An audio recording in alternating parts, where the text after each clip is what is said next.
Also, when you are working with the polygroups, you have some options of operations like this one in this case, which is clear all, which clear all the selection that you have at any moment. You can make some selections, and in some moment you say, "Oh yeah, this is wrong. Let me clear everything." This is how clear is going to work. And the opposite operation, which is flood fill current, and this is another options that you have. Now, I want to mention one important thing about the paint polygroups. You can see here in the visualization that you have two options, which are show heat group and show all groups.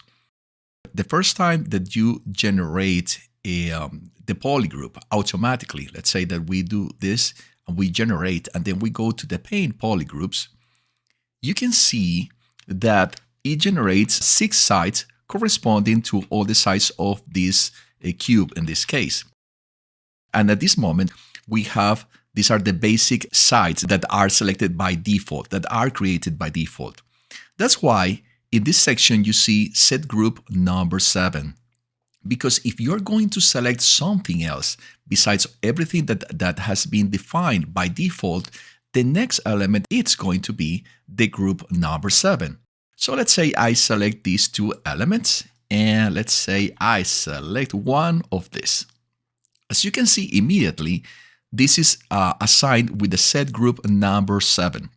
This information will be presented here, and it's very important to have it because it helps you orient yourself in case that you are mixing different sections of the geometry of your object. Let me accept this. And now let's go back to select the object and paint polygroup. Now we have, as you can see here, the group. The next one will be the group number 8. So if I select now, let's say these two objects here, now you can see that I have the number 8. And if I accept, again, let's go back to the object and paint polygroups, now we have the number 8. Following the use of this visualization section, let's say that I take this group number 7, but I want to unselect this element. So I can use shift-click and unselect the object. But in the moment that I unselect the object, what could happen is that the object that will be selected by default when I unselect will be this element here. So let's say that I want to change that to 0. If I click while pressing the shift key, now this will be the element 0. Now let's say that I want that by default this value should be like the same that we have here, which is the number 6. Then what I'm going to do is select 6 here, keep shift down and click, and now you have that the entire area is an area of a number 6. Another interesting tool to mention on the painting polygroups is this one, which is called only set on group. When you set groups, every side, it will have a number different to 0. So when you find 8, 7, 6, and all the sides that we have here, you can see that they are all different to 0. And if I select only set on group, and I try to select these sections, which will be the group number 9, and I'm clicking, this is not working because all these objects are set.